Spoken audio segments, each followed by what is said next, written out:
तो नाश्ता कब बनाएगी? तुझे पता है ना तेरे साहब को 9 बजे ऑफिस जाना है।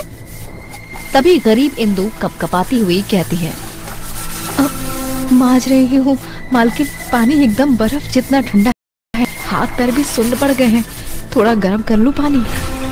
अच्छा जी, तो मैडम जी को बर्तन मांजने के लिए भी गर्म पानी चाहिए।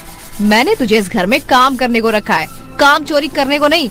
बर्तन तो तुझे इसी ठंडे पानी से धोने होंगे और फिर गंदे कपड़े भी धोने को रखे हैं। मगर मैडम जी, कपड़े धोने की बात तो तय भी नहीं हुई थी। 1500 में पहले ही मैं झाड़ू पोछा बर्तन खाना कर रही हूँ, इतने में घर का गुजारा नहीं होता, थोड़े पैसे बढ़ा देती। ये सुनकर अमीर घमंडी प्रेरणा इंदु को झाड़ देती है। तुम गरीबों को जितना दो ना उतना ही कम लगता है। अरे इससे भी कम में काम करने को तैयार है काम वालियाँ। 1500 रुपए के साथ मैं तुझे रोटी भी तो देती हूँ, वो भूल गई? प्रेरणा के दिए ताने से गरीब इंदु का मन दुख से भर जाता है। कुछ देर बाद, मालकिन सारा काम खत्म कर दिया, अब मैं जाऊं? हाँ जा। सुन, कल की कुछ रोटियां रखी हुई हैं, उन्हें लेती जा, कचरे में फेंक देना। रोटी को देखकर इंदु को मोह आ जाता है। देख रहा है ना तू ऊपर वाले, तेरी बनाई इस दुनिया में जहाँ किसी गरीब को 2 वक्त की रोटी खाने को भी नहीं मिलती, वहीं अमीरों के आंगन में ये कितनी बर्बाद होती है।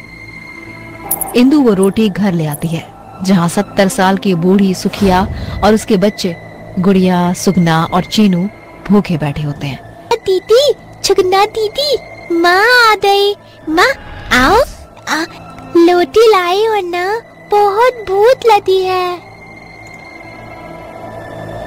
चीनू को रोटी के लिए ललकता देखकर उस गरीब माँ की आंखें टपटपा जाती हैं। हाँ मेरे लाल, मैं रोटी लाई हूँ मैं रोटी। इंदु जल्दी से चूल्हा जलाकर रोटी सेकती है, जिसे उसके गरीब बच्चे बड़े चाव से खाते हैं। तभी गुड़िया बोलती है, माँ मेरा पेट नहीं भरा, एक रोटी और दे दो। इंदु एक रोटी गुड़िया की थाली में डाल देती है। सुगना बेटी, तू भी रोटी ले ले। नहीं माँ, मेरा पेट भर गया है। पर तूने तो अभी एक ही रोटी खाई है।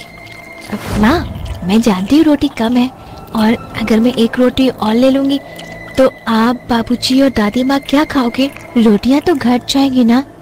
7 साल की सुगना इंदु के बाकी दोनों बच्चों में समझदार थी। उसने गरीबी देखी थी। इतने में जगधर आ जाता है।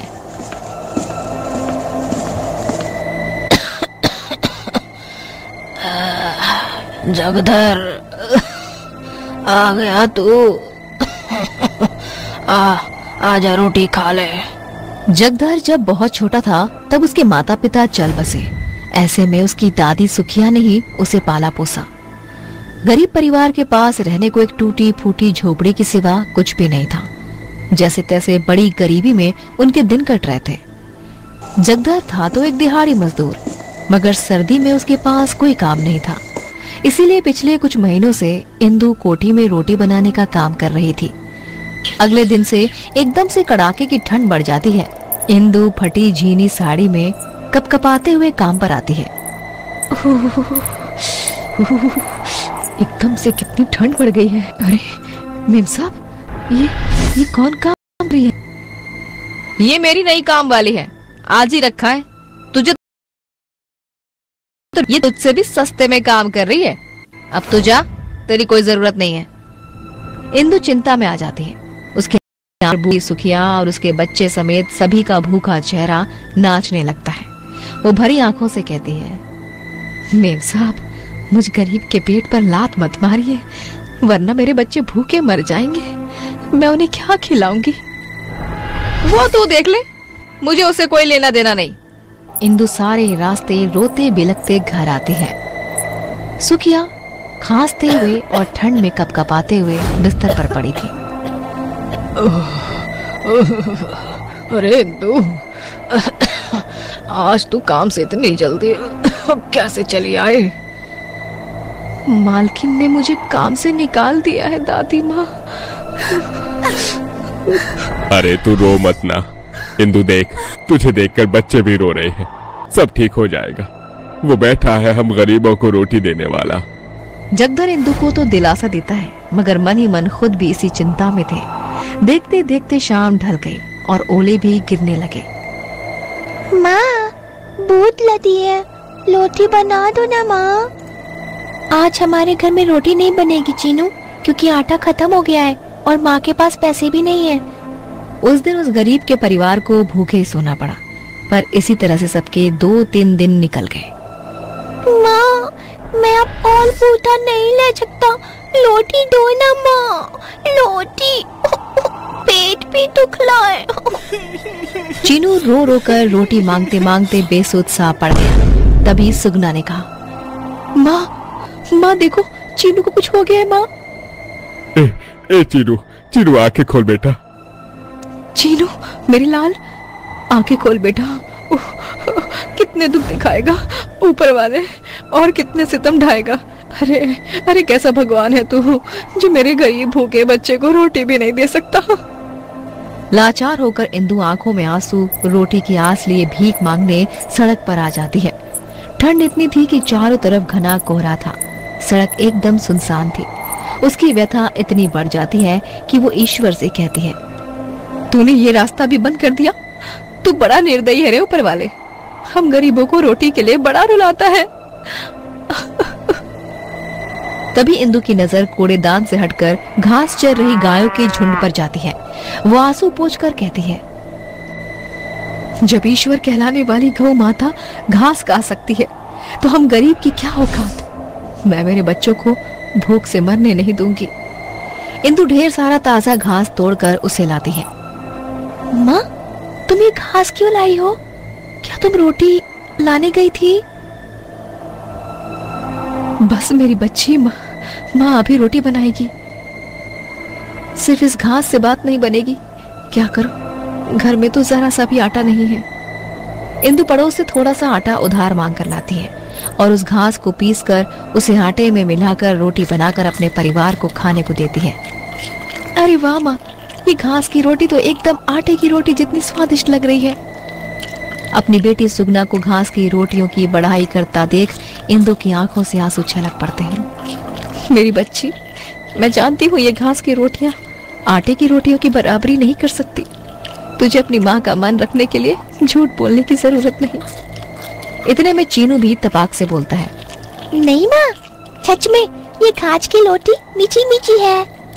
हाँ इंदु, गरीबी में हमारी थाली में भले ये घास की रोटी है, मगर इससे भूख तो मिट जाएगी। वैसे भी भूख में तो रूखा सूखा सब अमृत होता है। कई दिनों का भूखा वो गरीब परिवार घास की रोटियां खाकर रह जाता है। उस दिन इंदु रोज उस कचरेदान के बाहर उगे घास को तोड़कर लाती और उसकी रोटी बनाकर सभी को खिलाती। फिर एक दिन एक बड़ी महंगी सी गाड़ी से उतरकर नीरजा नाम की एक अमीर औरत गाय को गुड़ चने खिला रही थी। तभी उसने कहा, जरा सुनो, तुम ये घास क्यों तोड़ रही हो? इसका क्या करोगी? बस मेरी अपनी ही मजबूरी है। उस कचरेदान के अंदर देख रही हूँ मैडम जी, कितनी सारी रोटियां फेंकी हुई हैं, मगर मुझ गरीब का भाग्य तो देखिए। मेरे परिवार के पास इस कड़कड़ाते ठंड में खाने को 2 वक्त की रोटी भी नहीं है। बस इसीलिए जिंदा रहने के लिए ये घास की रोटी बनाकर मैं अपने बच्चों को खिला रही हूँ। इंदु की गरीब स्थिति को सुनकर नीरजा को उस पर दया आ जाती है। इंदु उसे अपने घर लाती है, जो कि बहुत सालों पुरानी एक झरझर झोपड़ी थी, जिसके चारों तरफ से कई छेद थे, जिसे बर्फीली हवा घर के अंदर बैठे सबका रूह कपा रही थी। उनके तन पर ना तो गर्म कपड़ा था न कंबल। ये नजारा देखकर नीरजा की आंखें भी नम हो गई। तुम पर इतनी कड़कड़ाती ठंड में यहाँ कैसे गुजारा कर रहे हो? तुम्हें ठंड नहीं लग रही? मैडम जी, जिन गरीबों के पास खाने को 2 वक्त की रोटी नहीं, वो गर्म कपड़े और रजाई कहाँ से लाएंगे? हमारे लिए तो ये जाड़ा ही गर्मी जैसी है और ये बर्फ हमारा बिछौना। माँ, ये मैडम जी कौन है? क्या ये हमें खाना गर्म कपड़े देने आई है? मैडम जी, हमको इस झोपड़ी में बहुत ठंड लगती है, नींद भी नहीं आती। आप हमें गर्म कपड़े दोगी ना? ये कहते कहते गुड़िया जोर जोर से कांपने लगती है। नीरजा अपना स्वेटर उसे पहनाती है और उसके घर में राशन भी भरवाती है। अरे बड़ी मेहरबानी बेटी, तुमने एक गरीब को अन्न दान किया है। ईश्वर तुम्हें बनाए रखे। अम्मा, बस इतना आशीर्वाद दीजिए कि भगवान मुझे इतना दे ताकि मैं किसी गरीब का पेट भर सकूं। इंदु की गरीब परिस्थितियों को देखकर नीरजा उसे अपने घर में काम पर रख लेती है। थोड़े दिन बाद जगदर को भी सरकारी सड़क निर्माण में